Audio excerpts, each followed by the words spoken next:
Assalamualaikum warahmatullahi wabarakatuh. Baiklah, saya akan mempresentasikan mengenai kromatografi lapis tipis. Kromatografi lapis tipis atau KLT merupakan cara pemisahan campuran senyawa menjadi senyawa murninya dan mengetahui kuantitasnya. Dan kromatografi ini juga merupakan analisis cepat yang memerlukan bahan yang sangat sedikit, baik penyerap maupun cuplikannya. Prinsip kromatografi itu terbagi menjadi dua. Yang pertama, pada proses pemisahan dengan kromatografi lapis tipis terjadi hubungan kesetimbangan antara fase diam dan fase gerak, di mana ada interaksi antar permukaan fase diam dengan gugus fungsi senyawa organik yang akan diidentifikasi yang telah berinteraksi dengan fase geraknya. Kesetimbangan ini dipengaruhi oleh 3 faktor. Yang pertama itu kepolaran fase diam, kedua kepolaran fase gerak, serta kepolaran dan ukuran molekul. Kelebihan dan kekurangan KLT.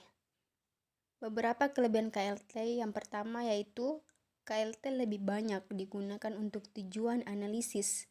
Yang kedua, identifikasi pemisahan komponen dapat dilakukan dengan reaksi warna, fluoresensi, atau dengan radiasi menggunakan sinar ultraviolet.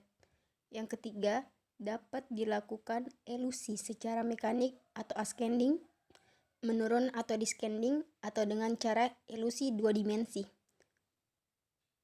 Sedangkan kekurangan KLT yang pertama itu butuh ketekunan dan kesabaran yang ekstra untuk mendapatkan bercak atau noda yang diharapkan. Yang kedua, butuh sistem trial and error untuk menentukan sistem eluen yang cocok. Yang ketiga, memerlukan waktu yang cukup lama jika dilakukan secara tidak tekun. Cara kerja kromatografi lapis tipis ada dua. Yang pertama itu fase diam gel silika. Jika silika adalah bentuk dari silikon dioksida atau silika, permukaan gel silika sangat polar dan karenanya gugus OH dapat membentuk ikatan hidrogen dengan senyawa-senyawa yang sesuai di sekitarnya, sebagaimana halnya gaya van Wals dan atraksi di pol-pol. Yang kedua itu senyawa-senyawa pemisah dari kromatografi, mana senyawa-senyawa akan cenderung bergerak pada lempengan kromatografi sebagaimana halnya pergerakan pelarut. Kecepatan senyawa-senyawa di bawah bergerak tergantung pada yang pertama itu kelarutan senyawa dengan pelarut, interaksi senyawa dengan fase diam atau gel silika, terakhir interaksi senyawa dengan pelarut. Perhitungan nilai RF. Identifikasi senyawa-senyawa yang muncul dilihat dari pengukuran jumlah perbedaan warna yang terbentuk di lempengan. Pengukuran ini berdasarkan pada jarak yang ditempuh oleh pelarut dan jarak ditempuh oleh bercak warna masing-masing. Pengukuran berlangsung sebagai berikut. Nilai RF untuk setiap warna dihitung dengan rumus. Jika RF sama dengan jarak yang ditempuh oleh komponen per jarak yang ditempuh pelarut. Fase diam dan fase gerak terbagi menjadi 3. Yang pertama itu fase diam yang digunakan dalam KLT merupakan penyerap berukuran kecil dengan diameter partikel antara 10-30 diameter. Menurut Ganjar dan Rohman 2007, semakin kecil ukuran rata-rata partikel fase diam dan semakin sempit kisaran ukuran fase diam, maka semakin baik kinerja KLT dalam hal efisiensi dan resolusinya. Yang kedua itu silika gel, salah satu contoh fase diam yang terbentuk dari silikon dioksida atau silika. Atom silikon dihubungkan oleh atom oksigen dalam struktur kovalen yang besar. Namun, pada permukaan silika gel, atom silikon berlekatan pada gugus OH.